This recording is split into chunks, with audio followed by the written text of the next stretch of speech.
Hello, Life Journey family. Ang bilis ng panahon, ano? Malapit ng maging almost middle of January. Parang kailan lang ang New Year.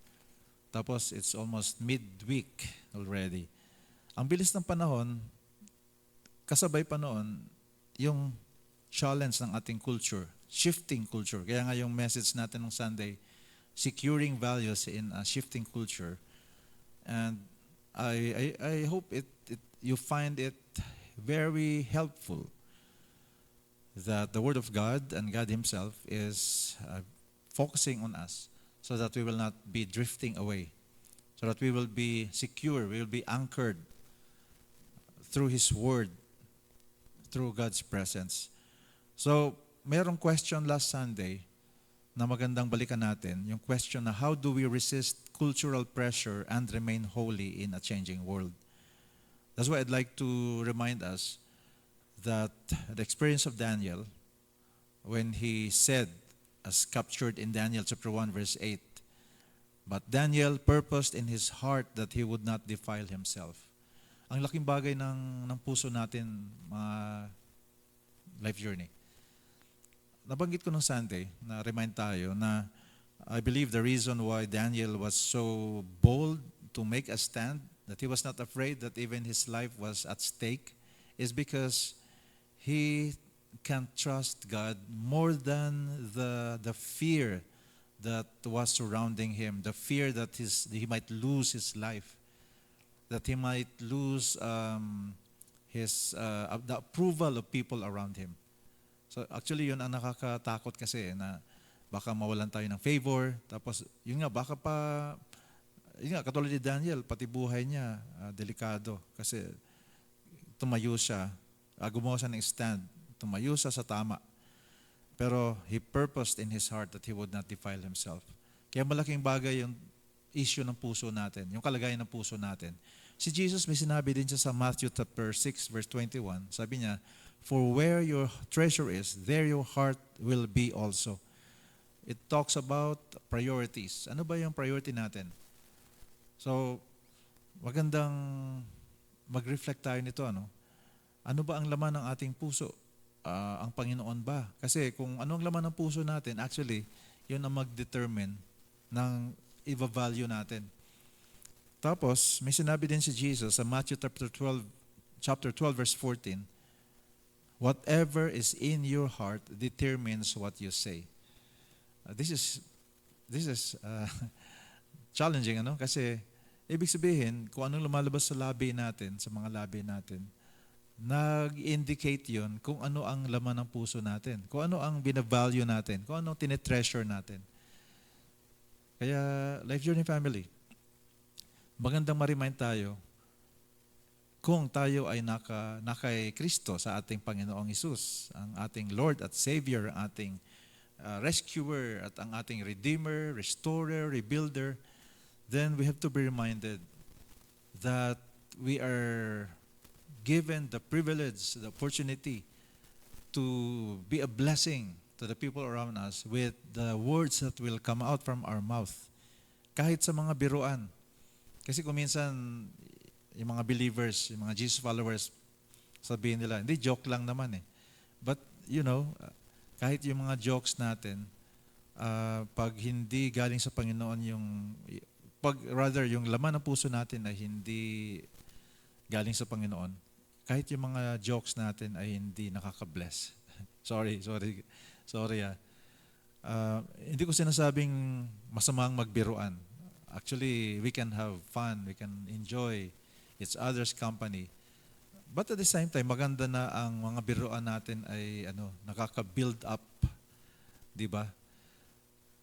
Next week, ang message natin ay galing sa Deuteronomy, sa Old Testament. Ang Deuteronomy ay ang matinding sinasabi ng Panginoon. Pag nasa Panginoon tayo, ang pangako ng Panginoon ay life at blessings. So, if we choose God, actually, i-paraphrase ko ang isang sinabi doon sa Deuteronomy. Sabi ng Panginoon Diyos, choose me and choose a life of blessing, choose life. So, Ang kabila noon, if we do not choose God, ano ang meron? Death. So, kaya if we choose God, if we choose life, if we choose blessing, ang opposite ng blessing ay curse. That's why with this message that we had last Sunday, securing values in a shifting culture, this is connected na ang status ng ating puso, yun ay may kinalaman sa values na ipinamumuhay natin. Kaya salamat na lang na meron tayong Panginoong Diyos. Now, you will see in your screen at least 6 verses that reminds us that if you are a Jesus follower, if I am a Jesus follower, this is what we have, or who we have rather. Romans 8:10, sabi doon, Christ is in you. Christ is in you. Tapos sa 2 Corinthians 4, verse 6 to 7, ang reminder doon ay, this treasure in earthen vessels. Yes, yung ating body, this is still earthen, but if you belong to Christ, then this vessel contains treasure that comes from God. Galatians 2 verse 20, it is Christ who lives in me. Wow. Pag nasa Panginoon tayo, pag kay Kristo, si Kristo ang nananahan sa buhay mo, kapatid. Galatians 4:19, Christ is formed in you. The moment you receive Jesus Christ as Lord and Savior, ang shape ng puso mo ay shape ni Kristo. Hallelujah. Sa Galatians 1, verse 15 to 16, ang reminder doon, His Son, God's Son, in me. Si Lord nasa sayo. Tapos Colossians 1:27, Christ in you. So therefore, kung nasa sa atin si Kristo, ang lalabas dapat mula sa mga puso natin, papunta sa labi natin, at sa tenga ng mga nakikinig sa atin, ay life at blessings. Kaya, reminder ko lang to sa inyo, loving reminder, that we have an opportunity with the remaining days of the week, that let your lips produce what is inside in your heart, Jesus, and speak life. Amen?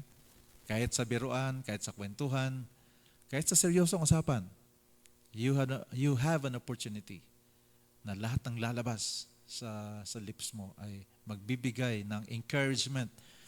The words will lift up other people instead of putting them down or discouraging them. O nung nagkita kayo, hindi pa siya gaano ka-discourage, pero nung nagkita kayo, lalong lumala. I believe hindi yun ang plano ng Panginoon Diyos. Na tayo as salt and light, pag meron tayong nakaengkwentro na kakilala, kaibigan, kamag-anak, o kahit stranger, na pag narinig nila sinasabi natin, magkakaroon sila ng pag-asa. Kapatid, ikaw yun. Taglay-taglay mo ang pag-asa. Ang pangalan niya, si Jesus Christ. Amen? Amen.